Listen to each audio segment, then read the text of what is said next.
नमः शिवाय। आप सुन रहे हैं शिव महापुराण रुद्र संहिता 17वां अध्याय गुण निधि वृत्तांत। सूत जी बोले, हे शौनकादि मुनियों, जब नारद जी ने ब्रह्मा जी के वाक्य सुने तब उन्होंने अपने पिताजी को विनम्रता से प्रणाम किया और पुनः उनसे पूछा।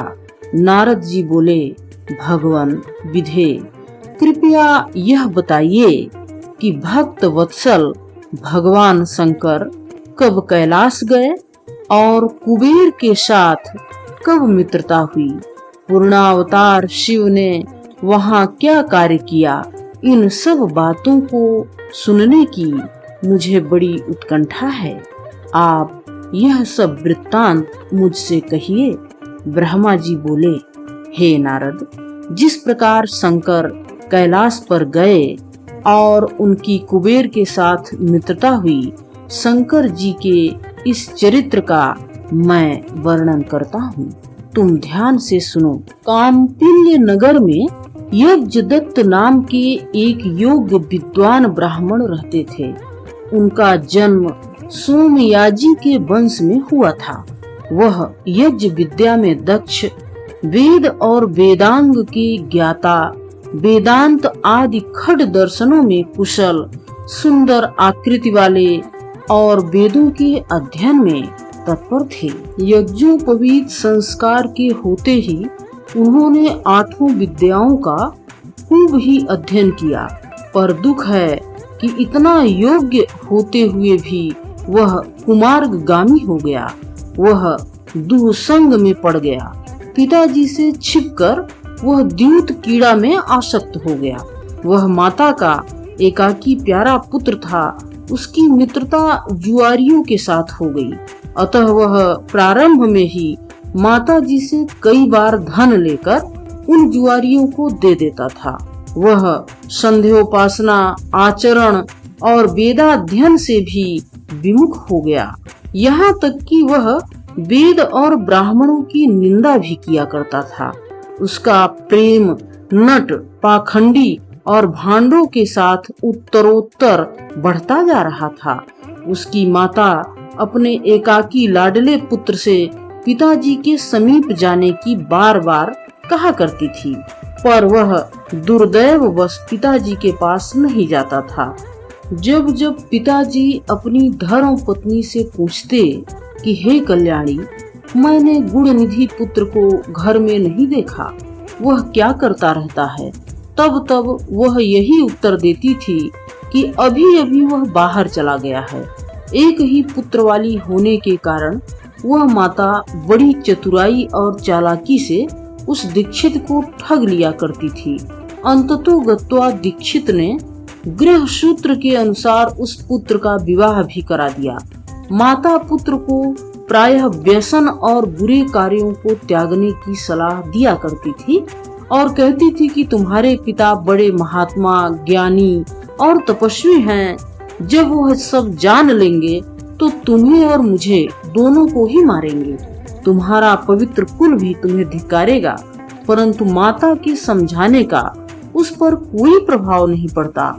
एक बार उस दीक्षित ने पिता के हाथ की अंगूठी एक जुआरी के हाथ में देखी और यह भी मालूम हुआ कि वह अंगूठी स्वयं उसके पुत्र ने उस जुआरी को दी है।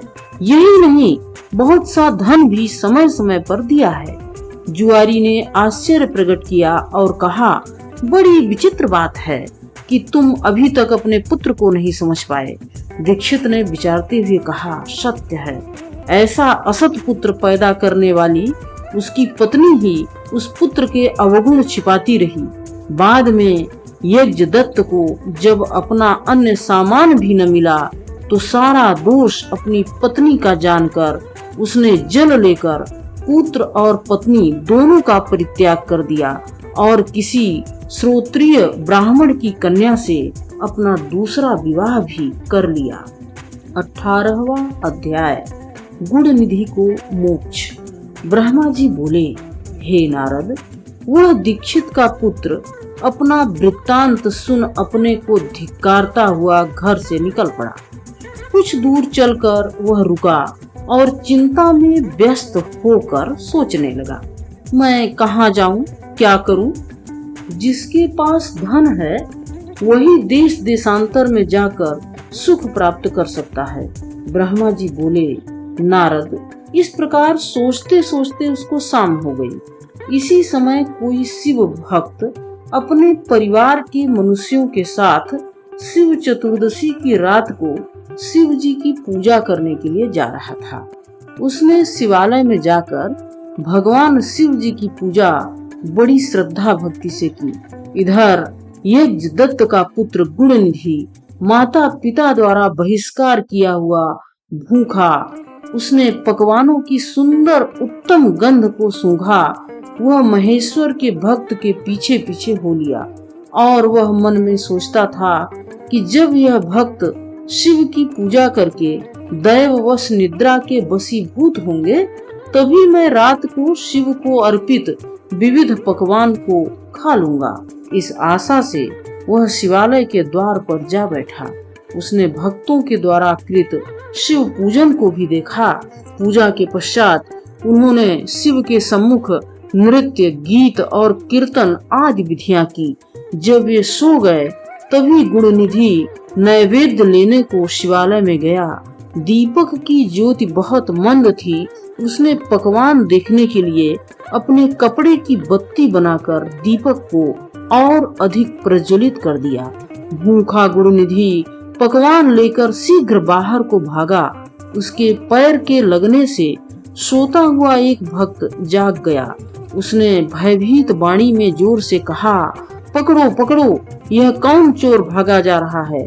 वह डर से भागा भी, पर पूर्व रक्षकों ने उसे पकड़ लिया और मारकर उसे सदा के लिए धराशायी कर दिया।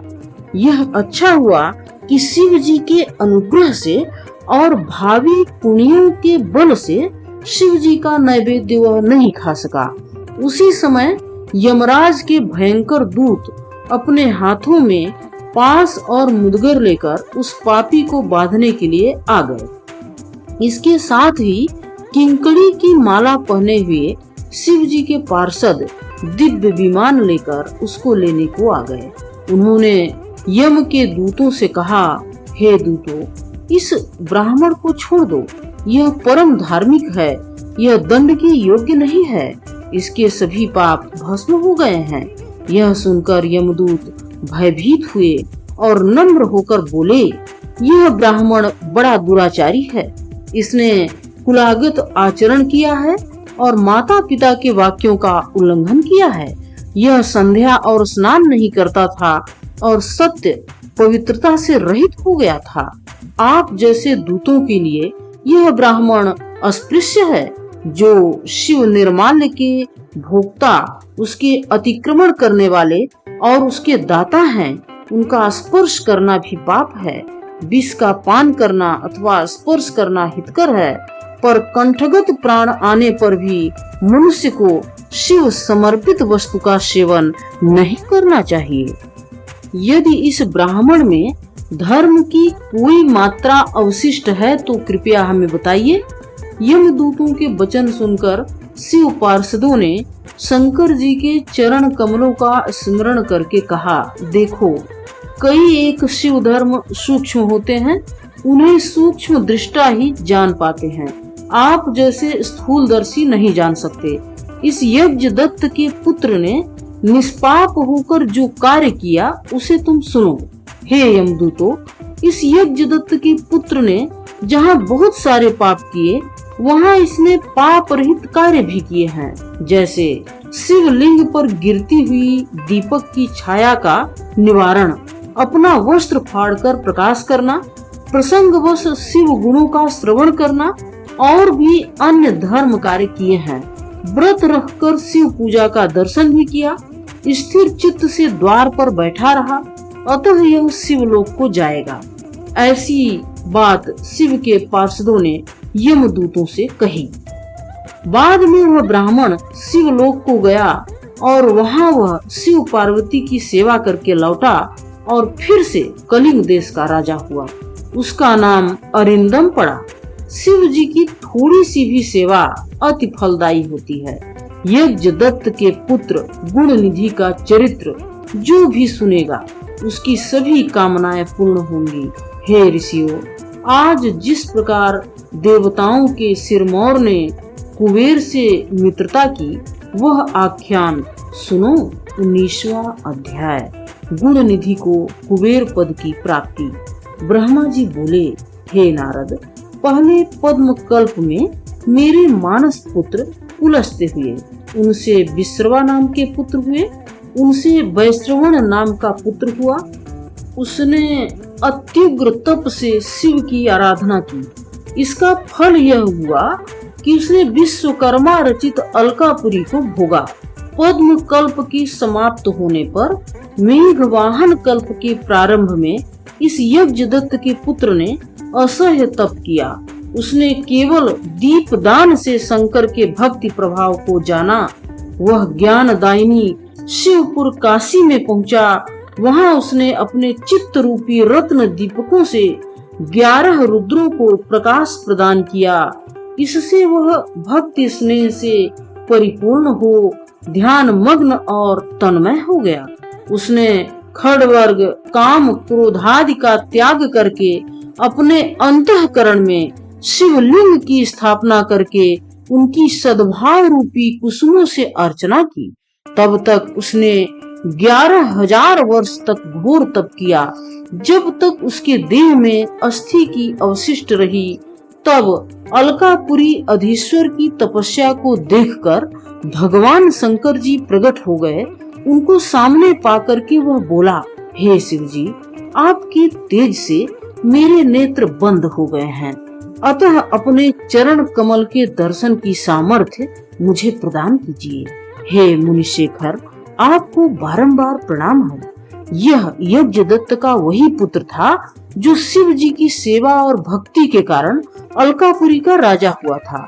जब उसने महाशिव के साथ माँ पार्वती को देखा तो उनकी प्रति क्रूर दृष्टि के फलस्वरूप उसका बायां नेत्र भी नष्ट हो गया। तब भगवान शंकर ने पार्वती से कहा कि यह तुम्हारा ही पुत्र है, अतः यह तुम्हें क्रूर दृष्टि से नहीं निहार सकता, किंतु तुम्हारी स्तुति और प्रशंसा करता है, अतः मैं इसे निधियों का स्वामी बनाता हूँ। ऐसा कहकर शिव जी ने उसे धनपति बना दिया। तत्पश्चात पार्वती जी से उसे मिलाया और कहा कि उमा तुम्हारी माता हैं, इन्हें श्रद्धा से प्रणाम करो। फिर पार्वती से बोले, हे देवेशी तपस्विनी, तुम अपने इस अंगज पुत्र पर प्रसन्न हो जाओ।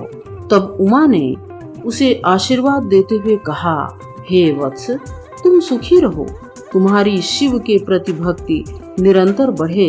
तुम्हारा नेत्र तो वापस नहीं मिल सकता, किंतु देव की वरदानानुसार तुम कुबेर बनकर रहो। फिर स्वयं महादेव ने उसे वैश्वेश्वर नामक स्थान में कुबेर बनाकर प्रविष्ट कराया तथा उस अलकापुरी के समीप ही उन्होंने अपना कैलाश नामक स्थान नियत कर लिया। 20वां अध्याय, सदाशिव का कैलाश गमन। ब्रह्मा जी ने कहा, हे नारद, अब तुम कैलाश पर्वत पर शिव जी के पधारने का आख्यान श्रवण करो। साथ ही मैं तुम्हें यह वृत्तांत भी बतलाता हूँ कि किस प्रकार कुबेर कैलाश पर्वत पर तपस्या करने गया और कैसे उसके तपोबल से प्रभावित होकर श्री सदाशिव कैलाश पर पधारे।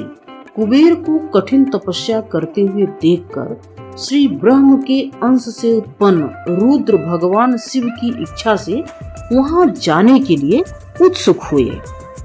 उन्होंने अत्यंत तीव्र गति से डमरू बजाया, जिसके महानाद से समस्त त्रिलोकी प्रतिध्वनित हो गई।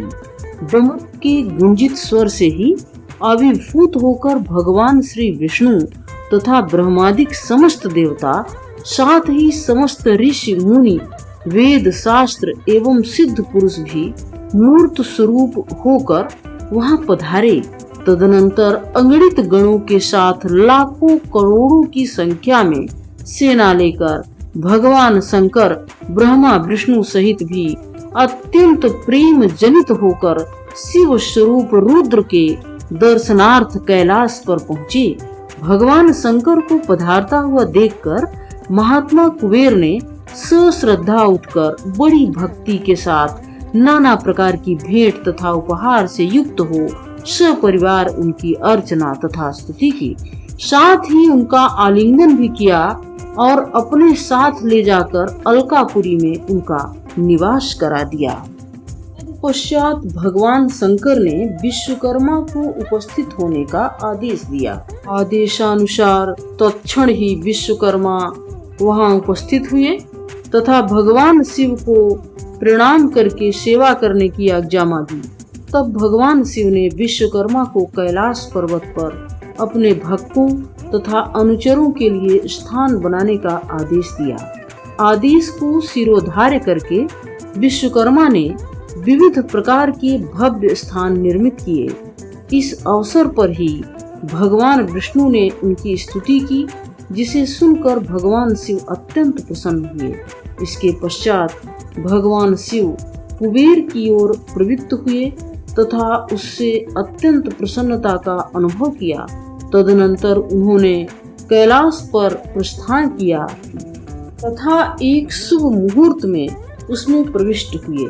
यह देखकर विष्णु, ब्रह्मा आदि देवताओं की प्रसन्नता असीमित हो गई एवं ऋषि, मुनि तथा सिद्ध गणों ने भी भगवान शिव का सानंद अभिषेक किया। जब भगवान शिव जी अपने महासिंहासन पर आसीन हुए, उसी समय ब्रह्मा, विष्णु आदि समस्त देवताओं ने अपने अपने स्वरूपों में पृथक पृथक स्तुति की। स्तुति से प्रसन्न होकर भगवान शंकर ने सभी उपस्थितों की कामनाओं को फलीभूत किया। हे नारद, जो भक्त इस कथा को सुनता, पढ़ता अथवा कहता है, वह इस लोक में सुखादि भोग कर परलोक में मोक्ष को प्राप्त होता है।